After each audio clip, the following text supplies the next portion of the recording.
Hello and welcome to yet another video RAWRlog. As promised, I've been trying to keep up to date, and I hope it hasn't actually been more than a month since last time since I did this.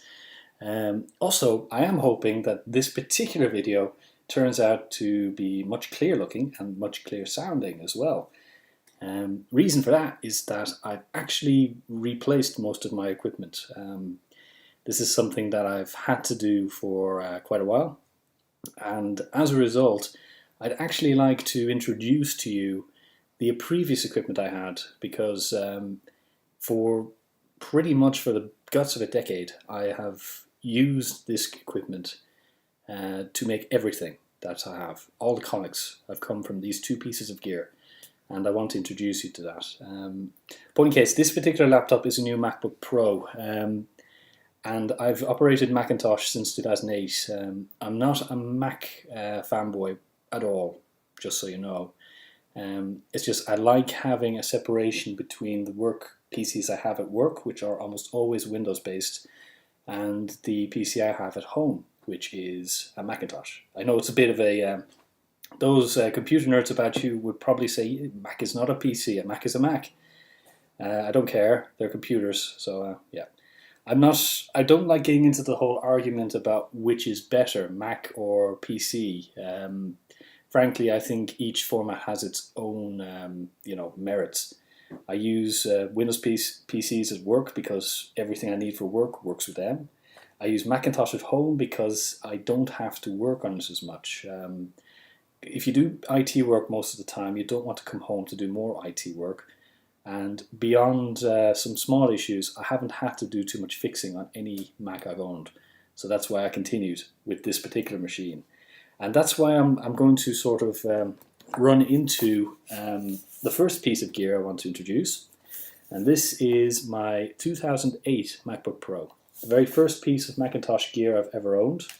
And basically, it's the generic MacBook. You've probably seen this on TV fairly often. I got this with the additional graphics card from NVIDIA because when I just moved to Norway, I knew I'd need some kind of heavy-duty graphics processor to run the comic studios I was going to run. And I know that you can, of course, build a Windows-based PC with the same capabilities. But back when I was purchasing Mac, your only options for Windows-based PC was Vista. This was long before Windows 7. And my two options that I wanted to consider were Macintosh and Linux. And the thing about Linux is that it's great for some things, but for other things you have to do a whole lot of IT homework in order to get it working. And as I said, I don't want to do more IT homework when I'm home. I want to do just what I want to do. And that's why I eventually chose this particular Mac. The only reason I've actually replaced this is because it's gotten so worn down and old that it overheats and starts screaming out with its fans. It actually still works, and it continued to work quite nicely producing comics right up until the point that I've replaced it. It can probably still do it. It's screaming out in pain, and so I want to sort of give it the retirement it earns. Because we're now in 2014, that means it's been running for 6 years, starting to go on to 7 years now.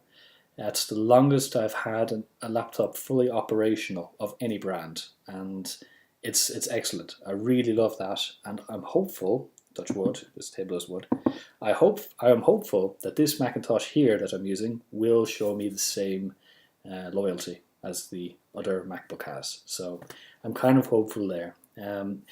Given that I have an outdated laptop now, I'm hoping to do a little more with the videos and hopefully eventually get into small animation projects, because I'm hopeful the graphics card in this can handle at very least basic animation, stuff that I'm likely to play with in the future. So that's something I'm hopeful for. The next thing I want to introduce to you is this MacBook is the second most reliable piece of gear I've ever had. What I'm about to introduce to you is the most reliable piece of equipment I have ever owned or operated. Just to give you some perspective on why I use this.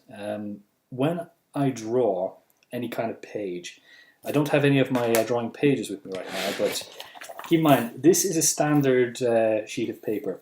This is what we call an A4 sheet of paper. And most of what I use for drawing is A3. A3 is double the size, like so. Most scanners you get in the market these days are pretty much A4. Usually they're just meant for photocopying documents and other things. And pages of the size I use aren't usually copied in that way, unless you have a very large office printer, which have the kind of scanner at the top. So back in the day, and this is a long time ago, I sourced an A3 USB scanner. I'm about to show you it. As you can see, it's pretty big. This is a Moostech A3 scanner. This dates back from 2000. I bought it, I think, in 2002 for my Windows 98 laptop. Let's give you a concept of size. It's that big. You can fit a head in there. Most of it is just plastic with a small chip in the corner, right there, and a scanning element that goes back and forward. The rest is just a plastic enclosure, which hasn't changed in years. This has never broken down on me. I've never had to do maintenance on it, and ever since Windows 98 Second Edition, it has worked on every single computer I've plugged it into. When I transferred over to Macintosh, I had to play around a little with the drivers, but I did get it working. And when I updated to Manga Studio 4, Manga Studio 4 attempted to work with it. It couldn't. So I maintained Manga Studio 3 Debut Edition just for scanning. And then I transferred the files from 3 to 4 and work with them. It seemed like a little too involved, but it did actually work pretty well. And it gave me the results I liked. So this still works as well. But when I upgraded the Macintosh, I had to go from macOS Snow Leopard all the way up to Mavericks, which is the latest version. And unfortunately, ever since I think Lion or Mountain Lion, macOS will not support PowerPC applications. Thing is, with Macintosh, you've got PowerPC, which is the old Mac from the 90s, and Intel-based Mac, which is more modern. And I didn't know this, but Manga Studio 3 was a PowerPC application, and it won't work anymore with my current laptop. So that means this scanner was not able to talk to Manga Studio 4, was not able to import. I couldn't use it anymore. So unfortunately, I've had to also retire this one. Although, surprisingly enough, I ended up replacing this A3 scanner with yet another. I'll have to go over here. I bought yet another Moostech A3 scanner. The base is identical to the last one. It's just the lid that's different. And also the circuitry is a bit different too. I did a bit of a comparison. This guy does work with Mavericks. It took a little working about too, because when I copied over my old Mac image, it wouldn't scan anything for a while. I was kind of panicking, trying to think, oh God, I can't scan anything. That means all the comics are going to have to stop dead in their tracks. I did a little messing about. I have some IT knowledge, so I could try and fix this. And fortunately, I got this new one working. And I love this new one because it cleans up a lot of the noise and all the various dots that the old one couldn't. This new scanner produces very, very clean images. That means I can make stuff much faster than before. And that is brilliant. I love that. I am a massive, massive fan of Moostech for a few reasons. For one, they're incredibly reliable. As I said, I've never had to maintain the old one. If I play around some more, I might even get the old one working again on this machine here. You never know. It still works. I could probably hook it up to a Windows-based PC and it would still scan for me. So I'm keeping it to use just in case, because it really is that good. I hope to get similar service from the other one, because it's about 14 years I've used the other one. Hopefully this other one here will still work in 14 years' time. I'm really I'm kind of excited by that prospect that I can keep equipment running that long. So yeah, that's pretty good. I'm a big fan of Moose for two reasons. As I said, they're reliable, but also the cost. The Moose A3 scanner has never cost me more than I think equivalent US price is about $200. That sounds a bit pricey, but keep in mind that a similar A3 scanner made by Hewlett-Packard, Epson even, Hewlett-Packard, Epson, or any of the others would put you around nearly $1,000 out. Really a lot more for what is essentially the same thing. These are very basic, but they do everything you need in terms of scanning. They can make a very detailed 1200 dpi image, which you don't need as a cartoonist. And yeah, they're just excellent. And I'm very, very pleased with that. This one actually came with its own USB A to C cable. I didn't bring it with me, so I can't show you. But you almost always have to go out and buy a new USB A to C cable. They threw it in. They're brilliant this way. They include everything you needed. And I'm very pleased with that. So that's that. I think I'll stop going on about hardware now, because I don't know if anyone actually gives a damn. I'm fairly certain a lot of people don't. The next thing I'd like to talk about, which is kind of a big deal. Back Office Volume 1, which is here, it has attended its first ever convention. Not me personally, but the book has. Thanks to my friend over in California, Michael from Black Snow Comics. He was at ComicWOW last weekend, and he was there at the exhibition selling his newest book, Black Snow 2 Drink Minimum. Excuse me one moment. This is why you need to have your water next to you when doing a video. I really should start editing these videos so that I can get rid of stuff like that. Anyway, he was at that convention, and it's kind of exciting that my book was actually at a convention for the first time ever. Unfortunately, there are some negative things that came out of this, as well as some actually very positive things. The negative things are that out of a stock of 20 books I supplied, only 2 sold, which is kind of disappointing. I was hopeful that the book would shift a lot better than that. I was kind of hoping that the whole box would be empty. But no, Michael had similar difficulties with his books. He didn't. I think he sold about like 3 or 4, and yeah, we had a bit of a conversation about how things went for him there, and from what he was telling me, for one, the positioning wasn't ideal. I saw the pictures, and yeah, there was a lot of background sort of distractions going on. I'd say it would have been extremely difficult to stand out where he was positioned. And not only that, apparently from what he's telling me, the behavior of some of the Comic-Con guests was kind of odd.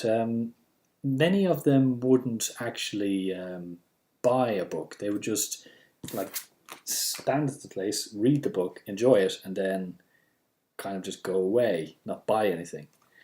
And yeah, from what Michael's telling me, a lot of what sells at these things are sort of prints, like specifically made posters and prints of various superheroes, usually well-known superheroes from the Marvel and DC universes. And I expressed to Michael that this kind of behavior it does bug me a bit, because when you're at an artist alley of a convention, you've got access to countless different universes and characters and stories and a rich tapestry of imagination. And instead, the convention guests want just more Superman, Iron Man, Wonder Woman, all these same characters they can get anyway at their local comic store en masse. Couldn't you try to go and see a new character, try and purchase material on the new characters?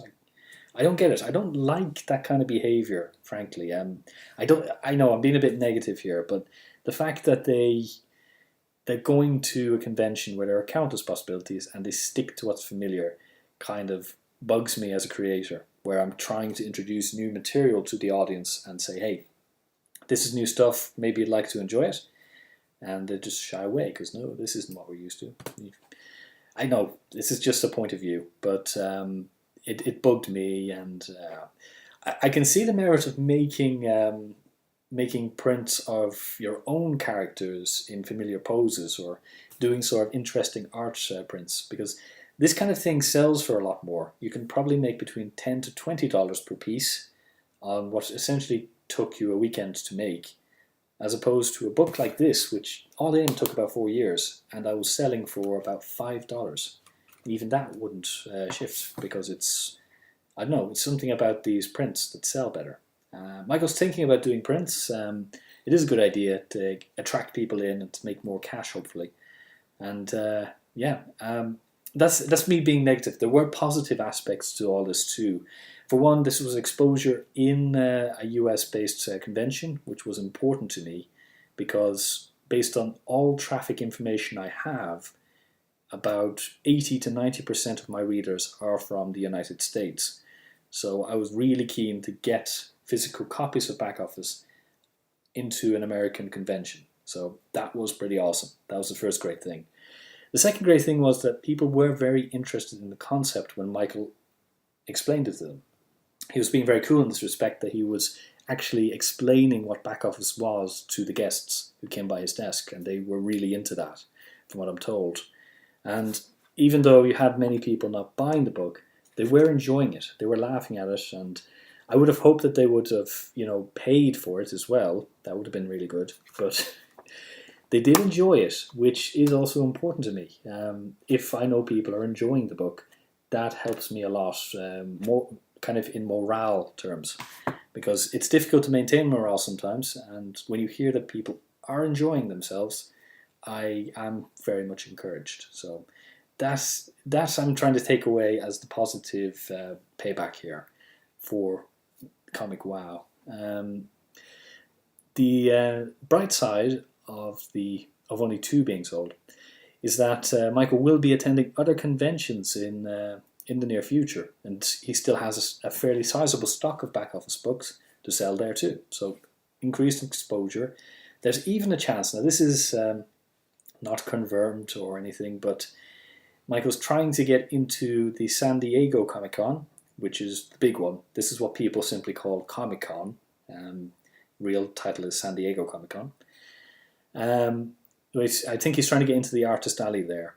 And that's really big, because that's essentially, for hobby cartoonists like myself, that is that's the pinnacle of it. Getting to Comic-Con, which is stuff.